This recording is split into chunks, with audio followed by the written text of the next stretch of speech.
সন্মানীয় কৰ্মচাৰীসকল, জনাই আছোঁ এটা বিশেষ গুৰুত্বপূৰ্ণ খবৰ যে ফেব্ৰুৱাৰী মাহত কৰ্মচাৰীসকলৰ যি দৰমহা পায় তাৰ কাৰণে আচলতে ফেব্ৰুৱাৰী মাহত ইনকাম টেক্সৰ ফৰ্ম ফিল আপ কৰি জমা দিব লগা হয় প্ৰত্যেকজন কৰ্মচাৰীয়ে। তো অসমৰ এখন জিলাৰ ট্ৰেজাৰীৰ পৰা এটা বিশেষ নটিচ ওলাইছে যে এতিয়াৰ পৰা হয়তো কৰ্মচাৰীসকলে এই ইনকাম টেক্সৰ যি ফৰ্ম হিচাপ নিকাচ কৰি জমা দিব লগা হৈছিলে সেইটো এতিয়াৰ পৰা হয়তো নালাগে।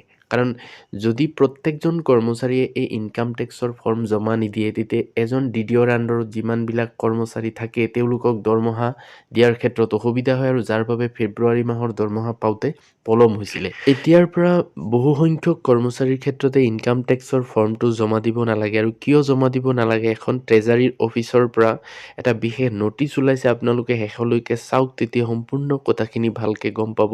তো বলক ভিডিঅ'টো আৰম্ভ কৰোঁ। নটিচখনত যে this is for general information of all DDOs date while submitting salary bills for the month of February 2026, the income tax assessment calculation form under new tax regime is not required to be submitted along with salary bills for those employees whose gross salary income do not exceed rupees 12.75 lakhs during financial year 2025-26. অৰ্থাৎ সকলো DDOসকলক সাধাৰণ তথ্যৰ বাবে জনোৱা গৈছে যে ফেব্ৰুৱাৰী 2026 মাহৰ দৰমহা বিল দাখিল কৰাৰ সময়ত নতুন কৰ ব্যৱস্থাৰ অধীনত আয়কৰ মূল্যায়ন হিচাপ নিকাচ ফৰ্ম দৰমহা বিলৰ সৈতে দাখিল কৰাৰ প্ৰয়োজন নাই। সেইসকল কৰ্মচাৰীৰ ক্ষেত্ৰত যিসকলৰ 2025-2026 বিত্তীয় বছৰত মুঠ দৰমহা আয় 12.75 লাখ টকাৰ অধিক নহয়।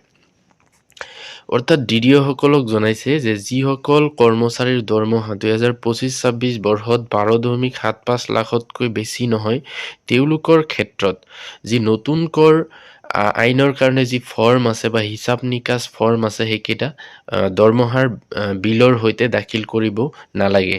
However, the annual salary statement must be uploaded online for each employee along with the salary bill for February 2026. আৰু এইটো চাব পাৰিছে, এইটো ওলাইছিলে by order treasury officer Barpeta treasury.